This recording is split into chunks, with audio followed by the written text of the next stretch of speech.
موضوع الدرس في أحكام الطلاق وعدة الطلاق وأحكام الرجعة سورة الطلاق تفسير ابن كثير. الحمد لله رب العالمين والصلاة والسلام على أشرف الأنبياء وسيد المرسلين سيدنا محمد وعلى آله وأصحابه أجمعين.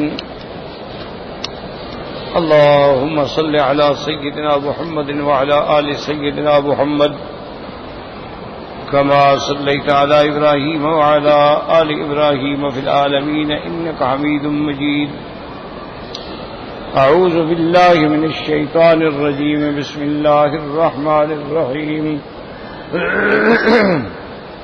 فإذا بلغن أجلهن فأمسكوهن بمعروف أو فارقوهن بمعروف وأشهدوا ذوي عدل منكم وأقيموا الشهادة لله ذلكم يوعظ به من كان يؤمن بالله واليوم الآخر ومن يتق الله يجعل له مخرجا ويرزقه من حيث لا يحتسب ومن يتوكل على الله فهو حسبه إن الله بالغ أمره قد جعل الله لكل شيء قدرا.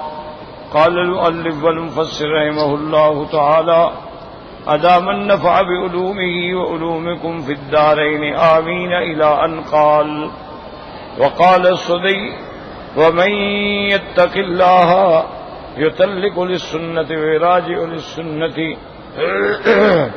حضرت امام سدی رحمۃ اللہ علیہ فرماتے ہیں ومن يتق اللہ يجعل له مخرجا، جو اللہ سے ڈرے اس کا معنی یہ ہے کہ يطلق للسنة کہ طلاق دے تو طلاق سنت کے مطابق دے، یعنی طہر میں ہو، حیض نہ ہو، حمل نہ ہو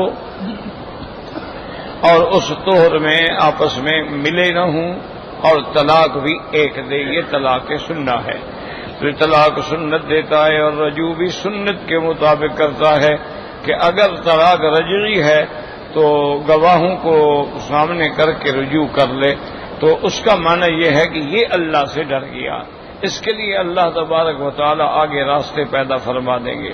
وزعم ان رجلا من اصحاب رسول اللہ صلی اللہ علیہ وسلم يقال له عوف بن مالك الأشجعي كان له ابن وأن المشركين أسروه فكان فيهم وكان أبوه يأتي رسول الله صلى الله عليه وسلم فيشكو إليه مكان ابنه وحاله التي هو بها وحاجته فكان رسول الله صلى الله عليه وسلم يأمره بالصبر ويقول له إن الله سيجعل لك فرجا. فلم يلبس بعد ذلك إلا يسيرا أن انفرد ابنه من أيدي العدو فبر بغنم من أغنام العدو فاستاقها فجاء بها إلى أبيه وجاء معه بغنم قد أصابه من المغنم فنزلت فيه هذه الآية ومن يتق الله يجعل له مخرجا ويرزقه من حيث لا يحتسب. اس روایت مبارک میں آتا ہے کہ ایک صحابی تھے حضور پاک صلی اللہ علیہ وسلم کے، ان کا نام عوف ابن مالک الاشجعی تھا. اس کا ایک بیٹا تھا اور اس کو مشرکین نے قید کر دیا. اب وہ اپنے بیٹے کی جدائی میں بڑا پریشان، بڑا غمگدہ سرکار دو جہاں کی خدمت میں حاضر ہو کہ یا رسول اللہ مجھے بڑھاپے میں بیٹے کی ضرورت ہے اور بیٹا دشمنوں کی قید میں ہے، خدا جانے اس کے ساتھ کیا کرتے ہیں. تو حضور پاک صلی اللہ علیہ وسلم نے فرمایا کہ فاصبر عوف، صبر کرو، اللہ تبارک و تعالیٰ کی طرف سے امید خیر کی رکھو. تو حضور پاک ہمیشہ اسے صبر کی دعوت دیتے رہے. کیوں؟ قاعدہ بھی یہی ہے کہ اللہ نہ کرے اگر مومن کو کوئی مصیبت آئے تو صبر کرے. اسی لیے حکم ہے وبشر الصابرین. اللہ فرماتے ہیں صبر کرنے والوں کو خوشخبری دے دیں. اور صبر کرنے والے کون ہوتے ہیں؟ الذین اذا اصابتهم مصیبۃ قالوا انا للہ وَإِنَّا إِلَيْهِ رَاجِعُونَ۔ جن پہ اگر کبھی کوئی مصیبت آئے تو بس وہ کہتے ہیں سب کچھ اللہ کے لیے ہے، اگر اللہ نے لے لیا تو اس کا مال ہے، اس کا ملک ہے، اپنے ملک کو کوئی واپس لے لے تو ہم کیا کہہ سکتے ہیں۔ اور پھر یہ ہے کہ یہ جدائی بھی عارضی ہے، وَإِنَّا إِلَيْهِ رَاجِعُونَ، ہم سب نے بھی تو اسی کی طرف لوٹ کے جانا ہے۔ أُولَئِكَ عَلَيْهِمْ صَلَوَاتٌ مِّن رَّبِّهِمْ وَرَحْمَةٌ وَأُولَئِكَ هُمُ الْمُهْتَدُونَ، یہی لوگ ہیں جن پہ اللہ تبارک و تعالیٰ کی طرف سے رحمتیں ہیں، یہی لوگ ہیں ہدایت والے۔ تو حضور نے فرمایا فصبر، صبر کر، وہ صبر کرتا رہا۔ ایک دن اس کے بیٹے کو اللہ نے موقع دیا تو وہ دشمن کی قید سے نکل گیا، فرار ہو گیا۔ اب جب راستے میں آیا تو اس نے دیکھا کہ میرے دشمنوں کی تو بہت ساری بکریاں ہیں، کھڑی ہیں، بہت بڑا مال ہے، اس نے بکریاں بھی ساتھ لے لی، اور بکریوں کو بھی لے کے باپ کے پاس پہنچ گیا۔ میں نے کہا الحمدللہ میں بھی آ گیا ہوں، یہ مال غنیمت بھی لے آیا۔ حضور صلی اللہ علیہ وسلم کو خبر دی تو اللہ تبارک و تعالی نے گویا کہ یہ آیات نازل فرمائیں کہ جو آدمی صبر کرتا ہے، مشقتوں پہ اللہ کی طرف رجوع کرتا ہے، تو اللہ تبارک و تعالی ہر تنگی کے بعد اس کے لیے راستہ پیدا فرما دیتے ہیں، پھر راستے آسان ہو جاتے ہیں۔ اس لیے مفسر رحمۃ اللہ علیہ فرماتے ہیں اس کے بعد فَنَزَلَتْ فِيهِ، یہ آیت اسی کے بارے میں اتری، وَمَن يَتَّقِ اللَّهَ يَجْعَل لَّهُ مَخْرَجًا وَيَرْزُقْهُ مِنْ حَيْثُ لَا يَحْتَسِبُ، رواہ ابن جریر وروا أيضا من طريق سالم بن أبي الجعد مرسلا نحوه، وقال الإمام أحمد حدثنا وكيع قال حدثنا سفيان عن عبد الله بن عيسى عن عبد الله بن أبي الجعد عن ثوبان رضي الله تعالى عنه قال قال رسول الله صلى الله عليه وسلم إن العبد ليحرم الرزق بالذنب يصيبه ولا يرد القدر إلا الدعاء ولا يزيد في العمر إلا البر، رواه النسائی بن ماجہ من حدیث سفیان الثوری به۔ امام احمد رحمۃ اللہ علیہ فرماتے ہیں کہ اس سند کے ساتھ حضرت ثوبان نے روایت کی کہ حضور پاک نے فرمایا کہ بندہ جب گناہ کرتا ہے تو گناہ کی وجہ سے رزق سے محروم ہو جاتا ہے، اور اللہ تبارک و تعالیٰ اس کو رزق سے محروم کر دیتے ہیں اس کے گناہ کی وجہ سے۔ اور آپ نے فرمایا کہ تقدیر کے فیصلے کو کوئی نہیں بدل سکتا مگر دعا اللہ قبول فرما لیں تو ان کی مرضی ہے۔ یمحو اللہ ما یشاء ویثبت وعندہ ام الکتاب، اللہ جو چاہے مٹا دیں، جو چاہے لکھ دیں۔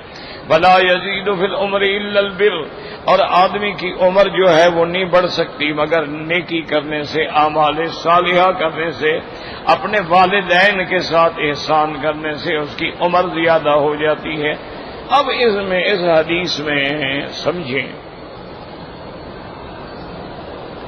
کیونکہ مستشرقین جو ہیں وہ بڑے بڑے اشکال کرتے ہیں کہ بھی مسلمانوں کا عقیدہ ہے کہ بھئی گناہوں کی وجہ سے مصیبت آتی ہے۔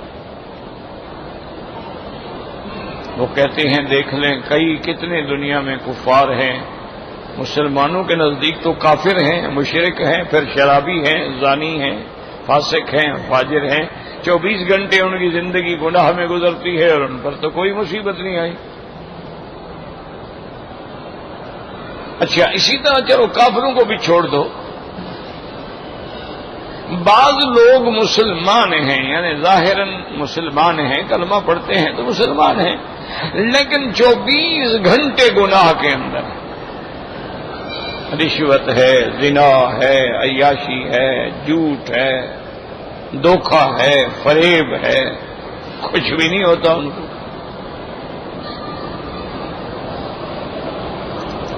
اور ان کو اقتدار مل رہا ہے اور کرسیاں ہیں، عزت ہے، وقار ہے، پروٹوکول ہے، تو وہ کہتے ہیں کہ پھر یہ کیا وجہ ہے کہ گناہ کی وجہ سے ان پر تو کوئی مصیبت نہیں آئی، آپ کیسے کہتے ہیں کہ گناہ کی وجہ سے اللہ رزق گھٹا دیتے ہیں؟ ان کا رزق تو بڑھ رہا ہے، وہ تو روزانہ رشوت میں کروڑوں روپے کھا رہے ہیں۔ جن کے گھر میں یعنی اپنے گزارے کے لیے حالات نہیں تھے، وہ آج کروڑوں پتی نہیں اربوں پتی ہیں۔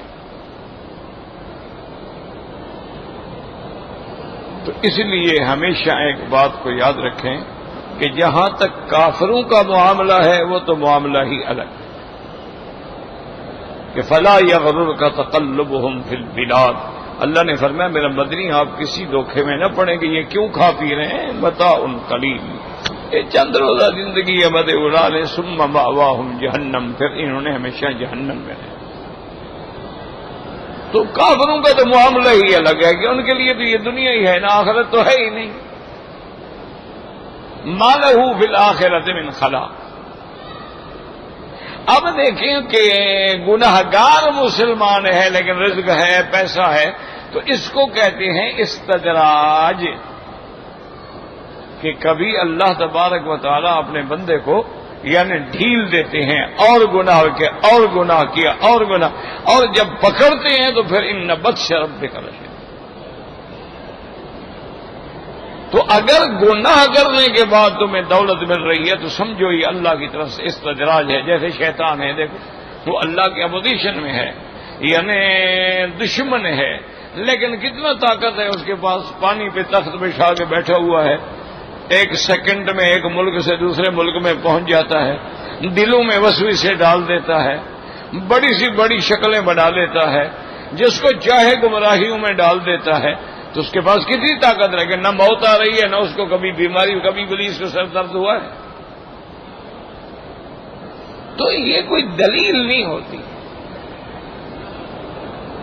ہاں البتہ جو صحیح معنی میں مومن لوگ ہیں، ایمان والے ہیں، ان سے اگر گناہ ہو جائے تو کوئی مصیبت آ جائے، تاکہ اللہ چاہتے ہیں یہ بندہ یہی پاک ہو جائے، اس کے گناہوں کا کفارہ جو ہے وہ ہو جائے، اور جب یہ میری دربار میں آئے تو بالکل صاف۔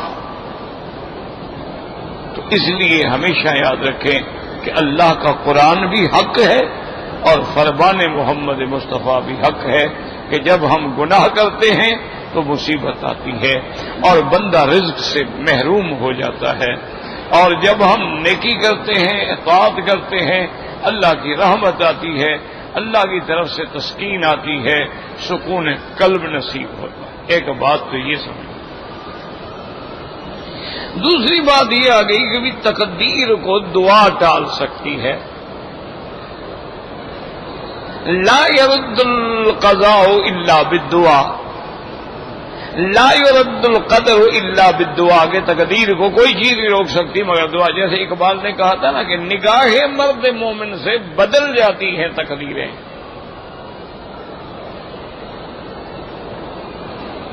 نگاہ مرد مومن سے بدل جاتی ہیں تقدیریں، جو ہو ذوق حکیم پیدا تو کٹ جاتی ہیں زنجیریں۔ تو اب دوسری جگہ ہمارا یہ ایمان ہے کہ قضاء و قدر تو بدلتی ہی نہیں، جو اللہ نے لکھ دیا لکھ دیا۔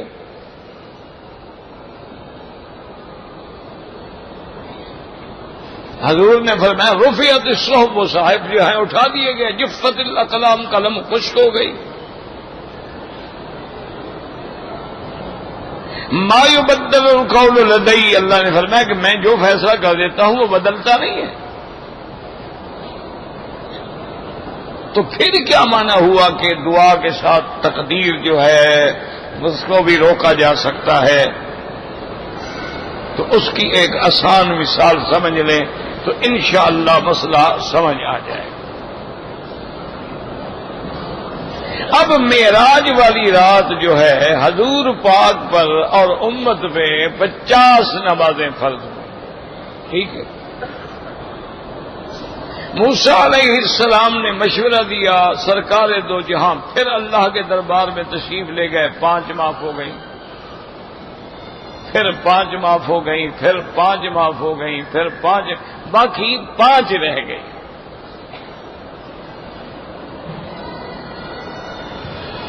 تو اب موسیٰ علیہ السلام بھی چاہتے تھے کہ حضور پھر معافی مانگے، 5 میں سے بھی کمی ہو، آپ کی امت تو بعد میں آ رہی ہے، میری امت تو پہلے گزری ہے، وہ 3 نہیں پڑھتے تھے، تو آپ کی امت کہاں 5 پڑھے گی؟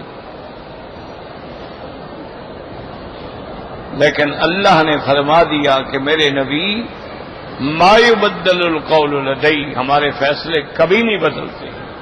ہم نے آپ کی امت پہ 50 لکھی ہیں اور 50 ہی رہیں گی، لیکن ہم نے اس کا آسان حل کر دیا ہے کہ من جاء بالحسنۃ فلہ عشر امثالھا. جب کوئی ایک نیکی کرے گا تو ہم 10 گنا لکھیں گے، جب وہ 5 پڑھیں گے ہم 50 لکھیں گے. تو اب اللہ کا فیصلہ تو نہیں بدلا، لیکن ہمیں رعایت مل گئی کہ نہیں مل گئی؟ بھئی اللہ کے فیصلے میں ہمارا ثواب اسی طرح برقرار ہے. یعنی ہم 5 پڑھ رہے ہیں، لکھی 50 جا رہی ہیں. تو اسی طرح جو تقدیر کے فیصلے ہیں ان میں بھی یہی لکھا ہوتا ہے کہ میں اپنے بندے کو مانگنے کی توفیق دوں گا، وہ مانگے گا تو یہ بھی اسی تقدیر میں ہوتا ہے کہ پھر ہم اس کو یہ رعایت دے دیں. یہ معنی ہوتا ہے کہ لا يرد الدعاء لا يرد القضاء الا بالدعاء. اچھا، اسی طرح کہ ولا يزيد من العمر الا البر، کہ آدمی کی عمر نہیں بڑھتی مگر والدین سے بھلائی سے. تو عمر بھی تو نہیں بڑھ سکتی نا، اس کا بھی تو وقت معین ہے. اذا جاء اجلهم، جب وقت آ گیا، لا يستاخرون ساعة ولا يستقدمون، نہ ایک گھڑی آگے ہوگی نہ ایک گھڑی پیچھے ہوگی. تو پھر یہ کیا مانا کہ عمر بڑھ جائے گی؟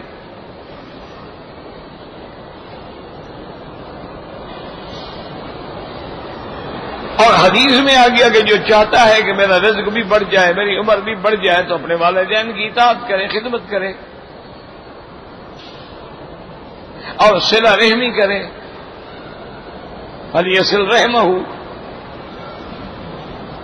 اور ادھر حضور فرماتے ہیں صلی اللہ علیہ وسلم کہ جب ایک دفعہ بی بی عائشہ نے کہا تھا، عرض کیا تھا کہ یا رسول اللہ اطال اللہ عمرک، اللہ آپ کی عمر لمبی کرے.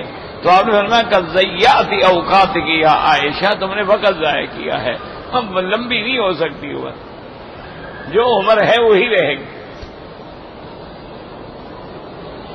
تو پھر یہ کیا معنی ہوا کہ جو چاہتا ہو عمر زیادہ ہو جائے، عمر بڑھ جائے تو وہ نیکی کرے، احسان کرے والدین. تو معنی ہی بڑھ جانے کا یہ ہوتا ہے کہ اسی عمر میں اللہ اس سے اتنے بڑے کام لے لیتے ہیں جو لوگ اسے 100 سال میں بھی نہیں ہوتے. عمر وہی رہی لیکن کام زیادہ ہو گیا. اب بہت سارے علماء، بہت سارے محدثین 40 سال 50 سال کی عمر میں فوت ہو گئے، لیکن سینکڑوں کتابیں لکھ گئے جو آج تک پڑھی جا رہی. تو اسی تھوڑے وقت میں اللہ برکت ڈال دیتے. اب دیکھیں نا کہ بھی آپ اگر کوشش کریں کہ حضور صلی اللہ علیہ وسلم کی 2000 حدیثیں یاد کریں، کتنا وقت لگے گا؟ لیکن محدثین نے 2 لاکھ حدیثیں یاد کی، کسی نے 1 لاکھ حدیث یاد کی. تو معنی یہی ہوتا ہے عمر بڑھ جانے کا کہ اللہ نے اس کی اسی عمر کے اندر ایسے حالات پیدا کر دیے، برکتیں آ گئیں، رزق آ گیا، آسانیاں آ گئیں، زیادہ سے زیادہ دین کا کام ہو. اب اس کو بھی ایک مثال سے سمجھ لیں کہ حضور کی نبوت جو ہے وہ عالمی ہے، پورے عالم کے لیے ہے، پوری کائنات کے لیے ہے، مشرق مغرب شمال جنوب عرب عجم گورا کالا سب کے لیے ہے. تو اب بندہ سوچ سکتا ہے کہ جب حضور کو نبوت ملی ہے تو آپ مکے میں تھے اور مکے کے باہر آواز جا ہی نہیں سکتی تھی، کوئی ذریعہ ہی نہیں تھا. اچھا، پھر آہستہ آہستہ مدینہ شریف پہنچ گئے، پھر آہستہ آہستہ فتوحات ہونے لگے، پھر آہستہ آہستہ خلفائے راشدین کے دور میں فتوحات اور زیادہ ہونے لگے، اسلام پھیلتا گیا، لیکن ساری دنیا میں تو نہیں نا. اب آپ دیکھیں کہ اللہ نے ایسے اسباب پیدا کر دیے ہیں کہ اگر آپ اسلام کا پیغام دینا چاہتے ہیں، ایک چینل پہ آ جائیں، پوری دنیا کو آپ 1 منٹ میں پیغام پہنچا دیں. آپ ویب سائٹ پہ آ جائیں، دیکھیں آپ کا پیغام کہاں کہاں پہنچتا. تو اللہ نے وہ ذرائع پیدا فرما دیے ہیں، وہ اسباب پیدا فرما دیے ہیں کہ جہاں آواز نہیں جا سکتی تھی اب وہاں بھی آواز جا رہی. اب تو سمندروں کے نیچے بھی آپ آواز پہنچا سکتے ہیں اور نیچے جا کے آپ تصویریں بھی بنا سکتے ہیں. اب آپ کے پاس ایسے صواریخ ہیں کہ ان کے ذریعے آپ چاند پہ بھی جا رہے ہیں, مشتری پہ اور مریخ پہ بھی آپ ڈورے ڈال رہے ہیں. تو معنی یہ ہے کہ قیامت سے پہلے اللہ کے نبی کا دین اور آپ کی نبوت اور آپ کا شریعت جو ہے پورے عالم کو پہنچ جائے گی. اسی لیے حدیثوں میں ہے کہ جب عیسیٰ علیہ السلام کا نزول ہوگا تو علی وجہ الارض کوئی دین نہیں ہوگا, صرف دین اسلام ہوگا. لیظہرہ علی الدین کلہ, اللہ کا وہ وعدہ پورا ہو جائے گا کہ آپ کے دین کو ہم نے تمام ادیان پہ آج غالب کر دیا. تو اس لیے ہمیشہ یاد رکھیں کہ عمر بڑھ جانے کے دو معنی ہیں. یا عزت سے عمر کٹ گئی. دیکھو نا, ایک آدمی ہے اللہ نہ کرے مصیبت میں ہے, جیل میں پڑا ہے, اس کے لیے تو مہینہ کاٹنا مشکل ہے نا, لیکن خوشیوں کے اندر تو سال گزر جاتا ہے, پتہ نہیں لگتا ہے. تو اس لیے اللہ تبارک و تعالیٰ اس میں, اور یہ سارا کچھ بھی تقدیر میں لکھا ہوتا ہے, ہر چیز لکھی ہے کہ میرا بندہ اگر یہ عمل کرے گا میں اس کی عمر 70 ہوگی, نہیں کرے گا تو پھر 60 ہوگی.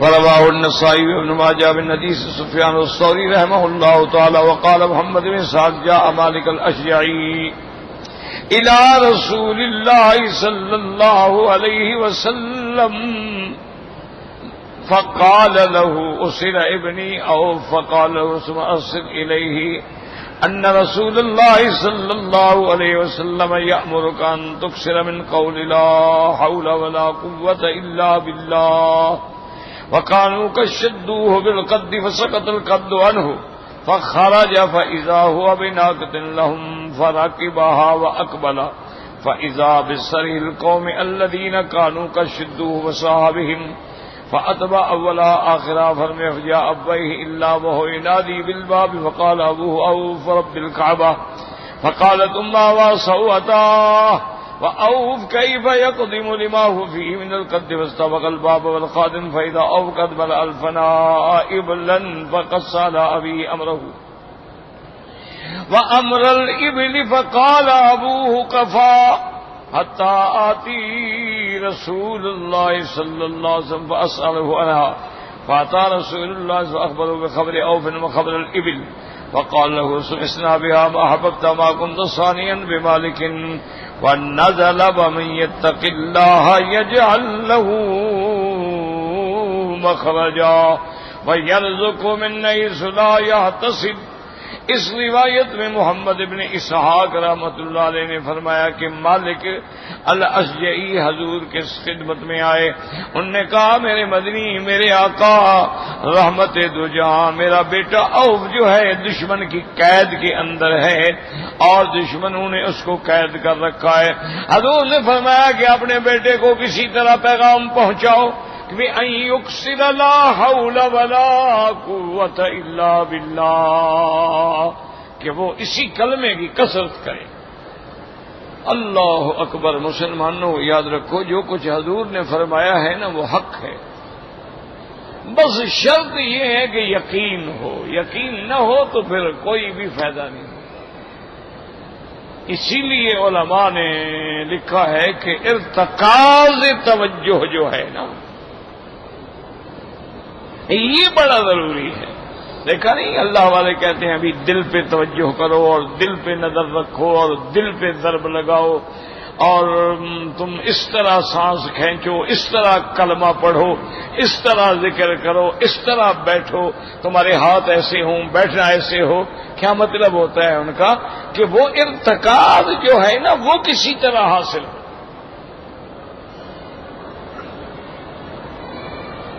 اب اسی نماز کو دیکھ لیں آپ. اللہ نے حکم دیا کہ پہلے تو آپ اللہ اکبر کہیں اور پھر آپ کے ہاتھ بھی انگلیاں بھی بند ہوں اور ان کا رخ بھی کعبے کی طرف ہو. یہ نہیں کہ اللہ اکبر, یہ تو کسی حدیث میں نہیں ہے کہ انگلیوں کا رخ بھی کعبے کی طرف، اور ایسے کھڑے ہو کہ تمہارے پاؤں کی انگلیاں جو ہے ان کا رخ بھی یہ نہیں کہ ایک پاؤں ادھر ہے اور ایک پاؤں ادھر ہے. اسی طرح پھر حکم ہے کہ تمہارا دایاں ہاتھ جو ہے بائیں کے اوپر،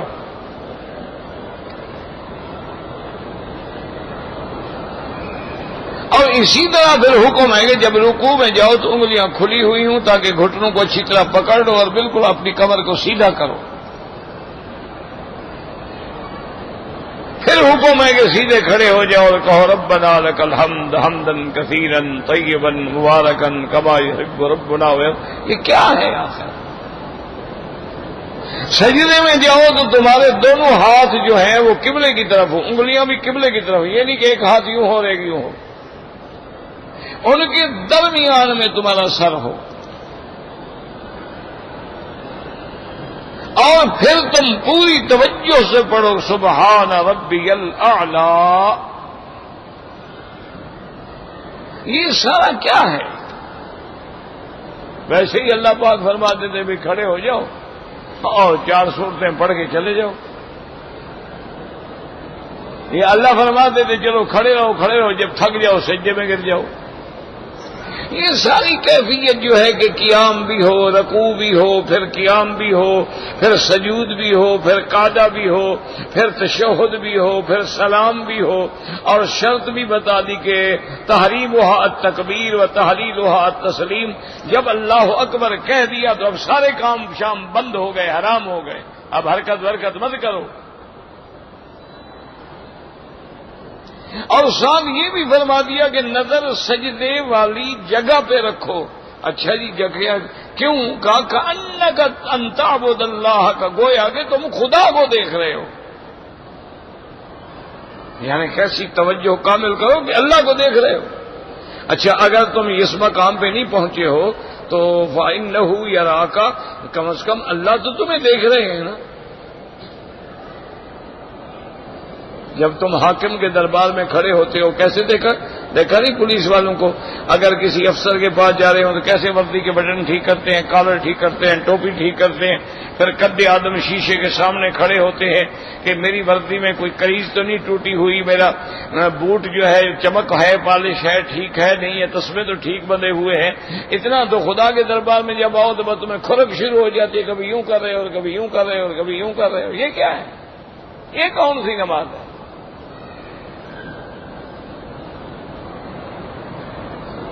قد افلح المؤمنون الذین هم فی صلاتهم خاشعون. خاشعون کا یہی معنی ہے کہ کبھی رومال بناؤ، کبھی جوال نکال کے دیکھو کال کس کی آ رہی ہے، کبھی گھڑی دیکھو ٹائم کیا ہو گیا ہے. یہ خشوع ہے، اسی کا نام خاشعون ہے. تو بات سمجھو کہ یہ ساری مشق ہمیں کیوں کرائی جا رہی ہے. اچھا جی ہم اکیلے بیٹھے ہیں تو اب تو سلام کی ضرورت نہ ہو نا. نہیں نماز سے نکل نہیں سکتے جب تک السلام علیکم ورحمۃ اللہ. یا اللہ تو کس پہ ہم سلام کریں؟ میں تمہیں نظر نہیں آ رہا ہے، میرے فرشتے تو موجود ہیں نا. تمہیں نظر نہیں آ رہا ہے، کرامن کاتبین تو موجود ہیں نا. تمہیں نظر نہیں آ رہا ہے، حافظہ تو موجود ہیں نا. تمہیں نظر نہیں آ رہے تو بعض جنات المسلمین جو ہیں وہ بھی موجود ہیں. تو وہاں بھی سلام سے نکلو، تکبیر سے داخل ہوں سلام سے نکلو.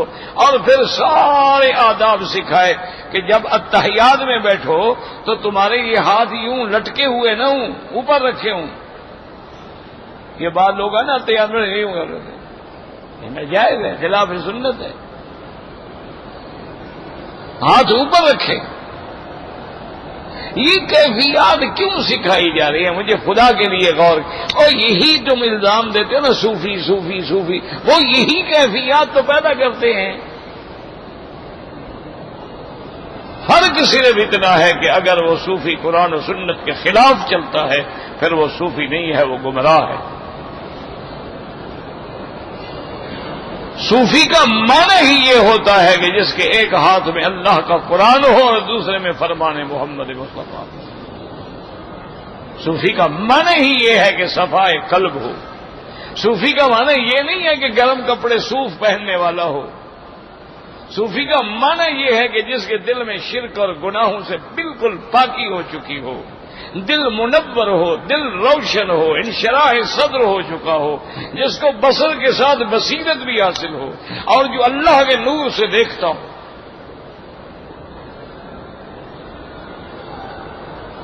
اسی لیے آیا کہ فراست مومن سے بچا کرو، انہ ینظر بنور اللہ، اللہ اس کے لیے چیزیں روشن کر دیتے ہیں.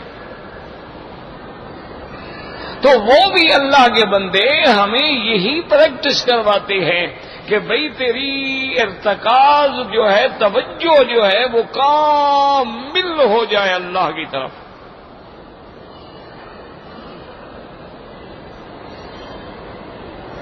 کہ جب تو کہے اللہ تو سب سے کٹ جائے.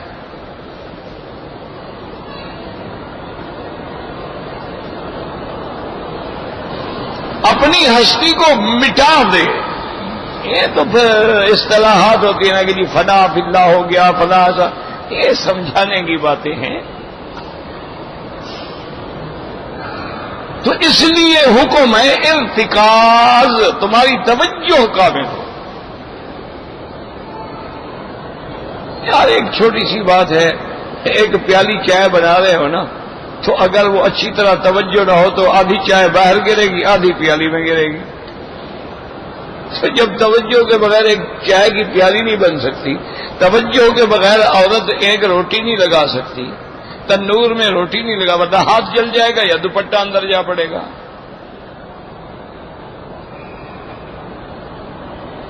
تو تم اگر اللہ کو راضی کرنا چاہتے ہو، او جی فلاں بزرگ نے بتایا تھا وظیفہ پڑھا ہے، اثر نہیں ہو. اثر کیسے نہیں ہوا؟ یہ ہو سکتا ہے اثر نہ ہوتا تمہیں پڑھنے کی توفیق ہی کیوں ہوتی؟ جب تم پڑھ رہے ہو، اللہ کو یاد کر رہے ہو، یہی اثر تو ہے نا. تو حضور پاک نے وظیفہ بتلایا، تو اب جو مصیبت میں ہیں، جو قید میں ہیں، حضور کے اس وظیفے پہ عمل کریں کہ لا حول ولا قوت الا باللہ. اچھا یہ پورا بھی پڑھ سکتے ہو، لا حول ولا قوت الا باللہ العلی العظیم، لا حول ولا قوت الا باللہ العلی العظیم، لا ملجأ ولا منجأ منہ الا الیہ، لا حول ولا قوت الا باللہ، لا ملجأ ولا منجأ منک الا الیک. تو جو بھی آپ کو یاد ہے، حضور نے فرمایا بیٹے کو پیغام بھیجو کہ وہ قید میں. اچھا اس کو انہوں نے باقاعدہ باندھ کے رکھا ہوا تھا. قد کہتے ہیں بے جلد مدبوغ غیر مدبوغ، یعنی چمڑے کی پٹیاں بنا کے اس سے باندھتے تھے اپنے قیدیوں کو، چمڑے کی رسی سمجھ لو. انہوں نے کہا ٹھیک ہے، انہوں نے پیغام بھیج دیا. اب بیٹے نے وہاں پڑھنا شروع کیا اسی عمل کو. اللہ کی شان یہ ہے اس کے پڑھنے کا ایسا اثر ہوا، خدا کی قدرت سے اس کی بیڑیاں جو تھی نا ہاتھ کی کھل گئی، پاؤں کی اس نے خود کھول لی، اور باہر نکلا تو اونٹ کھڑا تھا، اونٹ میں بیٹھا، اونٹ بھگایا، آگے آیا تو اونٹوں کا قافلہ کھڑا تھا، اونٹوں کو لے کے بھاگ پڑا. ان کو بھی پتہ لگ گیا بھی قیدی بھاگ گیا، وہ بھی بڑے بھاگے رہ کے نکل گیا.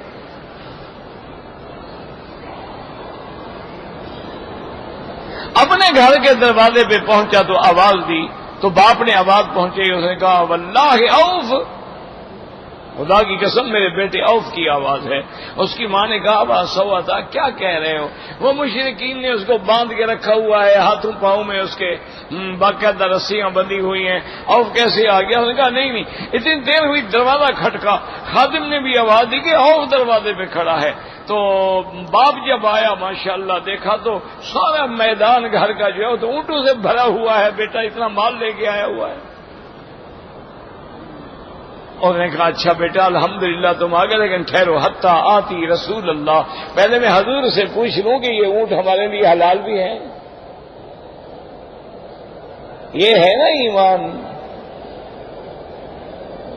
ہمارے تو ہی بڑے بڑے ماشاءاللہ جو بڑے بڑے گدی نشین ہوتے ہیں، سجادگان ہوتے ہیں، اور جو بلا بھی آئے اندر، صدقہ ہے، خیرات ہے، زکوٰۃ ہے، ہدیہ ہے، جو بھی بلا ہے سب اندر۔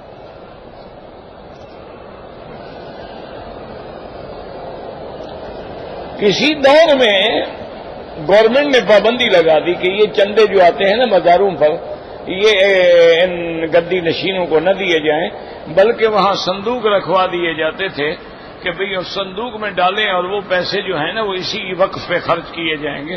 انہوں نے ماشاءاللہ ایسا انتظام کر دیا کہ صندوق بھی اوپر رکھی ہے، اندر سے سوراخ ہے، جو پیسہ ڈالتے ہیں وہ نیچے چلا جاتا ہے، نیچے مجاور بیٹھا ہے اکٹھے کر رہا ہے ماشاءاللہ۔ حکومت جب کھولے تو صندوق جی تو خالی ہے، ان کے اندر گیا، انہوں نے کہا جی ہمارا حق تھا، اللہ نے اڑا کے ہمارے پاس بھیج دیے، تم کیا کر سکتے ہو؟ یہ کوئی پیری ہے یا یہ مداری ہے، کیا بلا ہے؟ تو اس لیے ہمیشہ یاد رکھو کہ کوئی بھی وظیفہ پڑھو، درود شریف پڑھنا ہے، علیحدگی میں بیٹھو، تنہائی میں بیٹھو، اور جب زبان سے کلمہ نکلے تو تصور ہو کہ میرا درود میرا اللہ میرے مدنی کے پاس پہنچا رہے ہیں، اور میری زبان پہ کیا نام آ رہا ہے۔ عاشق تو نام لینے سے بھی ڈرتے تھے نا کہ 1000 بار بشو امدہن بمشک و گلاب، ہنوز نام تو گفتن کمال بھی ادبیست۔ کہتا ہے حضور میں اگر اپنی زبان کو مشک و گلاب سے بھی دھو ڈالوں نا تیرا نام لیتے ہوئے ڈر لگتا ہے۔ استاد عبدالحمید عدم میں ایک بڑا شاعر گزرا ہے، سید بھی تھا، بہت بڑا شاعر، اللہ اکبر، اور بلا نوش تھا، شراب نہیں پیتا تھا، شراب سے نہاتا تھا، غسل کرتا تھا، پیتے پیتے پیتے پیتے بے ہوش ہو جاتا تھا، وہیں پیشاب نکل جاتے، پخانے نکل جاتے، وہیں پڑا رہتا، پھر شاگرد آگے اٹھاتے۔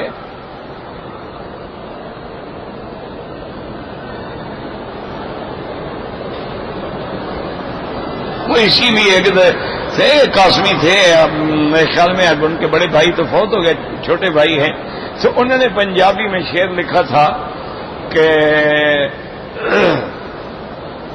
جنہ پیتیاں شراباں وہ ستے پہنے، جویں روڑیاں دے اتنے مردہ کتے پہنے۔ کتے کو ڈال دو نا بڑا ہوتا ہے، یہ بھی ایسے بڑے ہوتے ہیں، نہ ہوش ہے، نہ کہیں ٹانگ ہے، کہیں سر ہے، ہوش تو ہے نہیں نا۔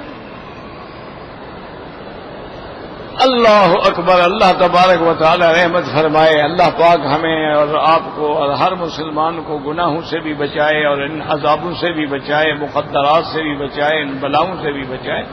یاد رکھو کہ جب درود پڑھ رہے ہو تو پھر پتہ تو ہو نا میری زبان سے کیا نکل۔ تو وہ آدم کو دوستوں نے مجبور کیا کہ یار اتنے بڑے شاعر ہو، بڑے شہنشاہ غزل ہو، کبھی حضور پاک کی نعت میں تم نے ایک شعر بھی نہیں کہا، کیسے مسلمان ہو تم سرکار دو جہاں کی تعریف میں تمہاری زبان سے کوئی لفظ ہی نہیں نکلا۔ پتہ ہے اس نے کیا کہا؟ کہا با خدا دیوانہ باشی با محمد ہوشیار، کہ اللہ کے ساتھ تو کچھ نہ کچھ اونچ نیچ گزر جاتی ہے، لیکن سرکار کے ساتھ ادب کا معاملہ ہے، میں پلید زبان سے کیسے سرکار کے نام پہ غزل کہوں؟ میری زبان پلید ہے، میرے کپڑے پلید ہیں، میرا گھر پلید ہے، میں سرکار کی مدح کیسے کروں؟ میں ڈرتا ہوں، میری زبان پہ سرکار کا نام آتے ہوئے ڈر لگتا ہے۔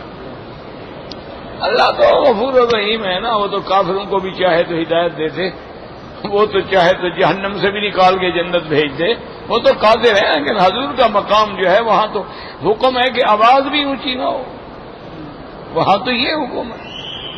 تو اس لیے وہ سیدھا حضور کے پاس گیا، کہا یا رسول اللہ اس طرح میرا بیٹا جو ہے الحمدللہ وہ آ گیا ہے اور اتنا مال بھی لے آیا ہے۔ آپ نے فرمایا ٹھیک ہے، اس کو استعمال کرو۔ اور یہ آیات مبارکہ نازل ہوئی، وَمَن يَتَّقِ اللَّهَ يَجْعَل لَّهُ مَخْرَجًا وَيَرْزُقْهُ مِنْ حَيْثُ لَا يَحْتَسِبُ۔ وقال ابن ابي آدم حدثنا علي بن حسين قال حدثنا محمد بن علي بن حسن سفيان قال حدثنا ابراهيم الاشعث قال حدثنا الفضيل بن اياز عن هشام بن حسن بن عمران بن حسين قال رسول الله من انقطع الى الله كفاه الله كل مؤونة ورزقه من حيث لا يحتسب۔ ومن انقطع الى الدنیا وکلہ الیہا. حضور نے فرمایا جو بندہ ہر چیز کو چھوڑ کے اللہ کا بن جائے، اللہ پھر اس کی ہر مشکل کو حل کرتے ہیں، ضرورت پوری کرتے ہیں اور اس کو رزق دیتے ہیں جہاں سے گمان بھی نہیں ہوتا. اور جو اپنے آپ کو دنیا میں ڈال دے کہ کاروبار، تجارت، پیسہ پیسہ، اللہ بھی اس کو پھر اسی کے سپرد کر دیتے ہیں کہ تمہیں دنیا چاہیے تو جاؤ دنیا کما لو.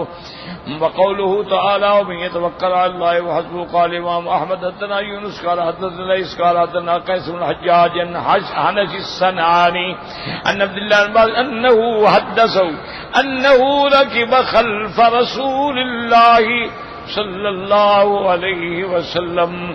حضرت عبداللہ عباس کہتی ہیں کہ ایک دن مجھے حضور نے سواری پہ اپنے پیچھے بٹھایا ہوا تھا اور اس کے بعد آپ نے فرمایا یا غلام انی معلمک کلمات.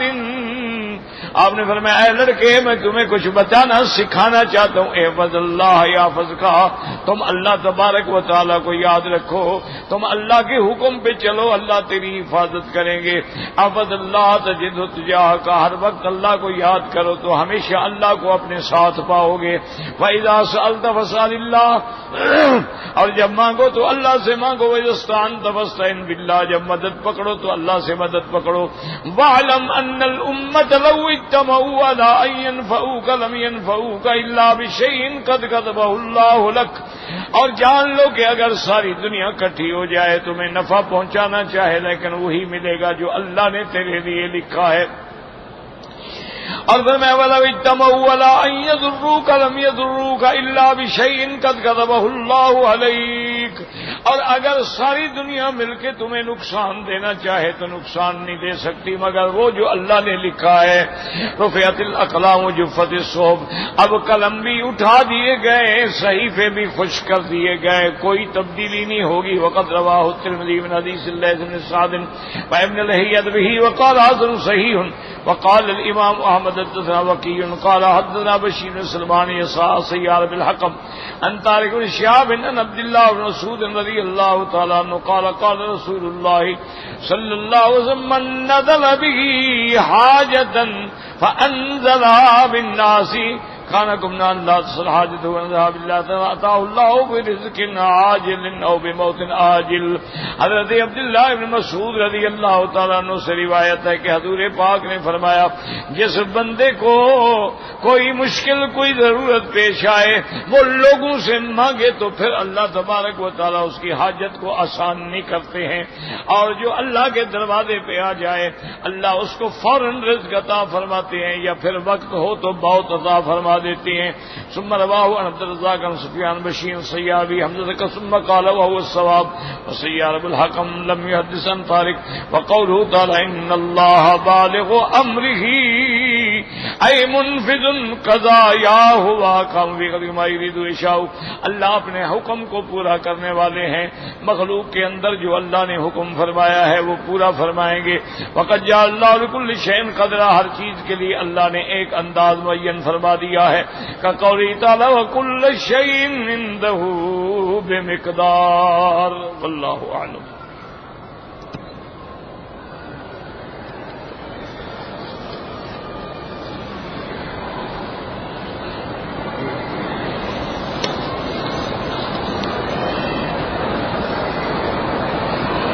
کہتے جی کہ ایک آدمی قتل ہو گیا، اس کو ہسپتال کے کولڈ روم میں رکھا گیا. 1 مہینے کے بعد اس کی ڈیڈ باڈی ملی، دفن ہوئی. تو اب عدت کب سے عورت کی شروع ہوگی؟ جس دن سے مرا ہے اس دن سے شروع ہوگی. عدت کا تعلق موت سے ہے. قبر میں رکھا جائے یا تلاجے میں رکھا جائے، کہیں بھی رکھا جائے.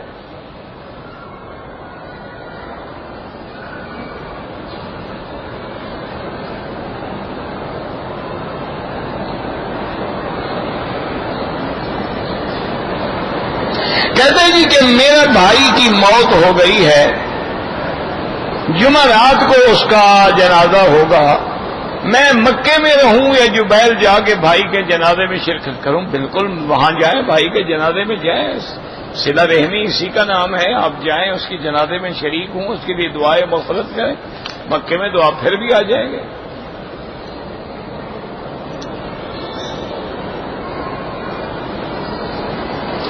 میں نے انڈر ویئر پہنا ہوا تھا لیکن احرام باندھ دیا اور انڈر ویئر نہیں اتارا ہے. اگر پورے عمرے میں نہیں اتارا ہے تو دم پڑ گئی.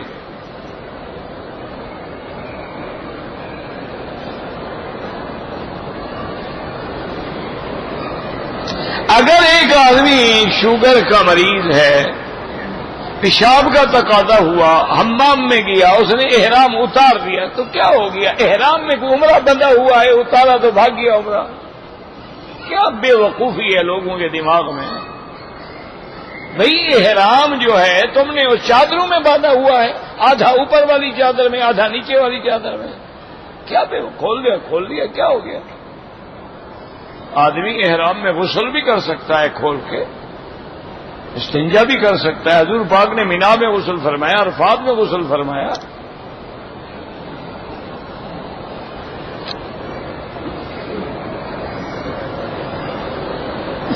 میرا نقل کفالہ کا 8 مہینے سے چل رہا ہے. اللہ سب کی مشکلیں حل کریں. ابھی بتایا نا, یہی پڑھو لا حول ولا قوت الا باللہ, لا حول ولا قوت الا باللہ, اور جتنا ہو سکے پڑھو, اللہ ساری مشکلیں حل کر دیں گے. ربنا تقبل منا انک انت السمیع العلیم تب علینا انک انت التواب الرحیم. اللهم اجعل لنا وللمسلمین من كل هم فرجا ومن كل ضيق مخرجا ومن كل بلاء عافیہ. صلی اللہ تعالی علی خیر خلقہ سیدنا محمد وعلی آلہ وصحبہ اجمعین برحمتک یا ارحم الراحمین. ابھی کیسا میرے پاس ایک دوائی آئی ہے ہومیوپیتھک, بیٹے کو بھیجو وہ لے گیا.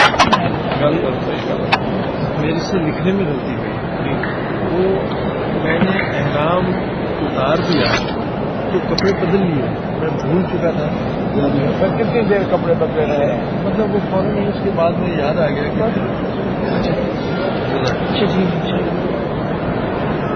وہ پھر دوائی منگوا لو, وہ اس کے 10 قطرے اتنا گھونٹ پانی میں تھوڑے سے اس میں ڈال کے ہر 8 گھنٹے کے بعد کی, تو انشاءاللہ اس کو توڑ کے نکال دیں گے.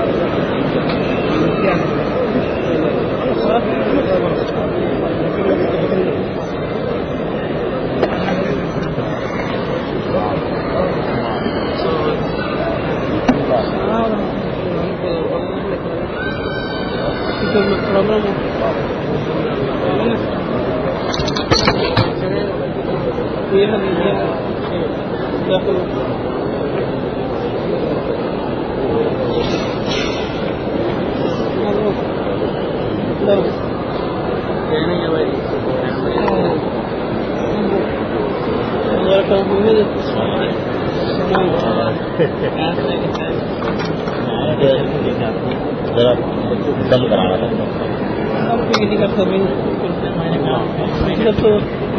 دیکھو ملاقات کر دیا تو مجھے سوئے میں بہت ٹائم ہو گیا. 1 مہینوں کا نیند نہیں آ رہی, طبیعت خراب ہو رہی, خوف ہو رہے.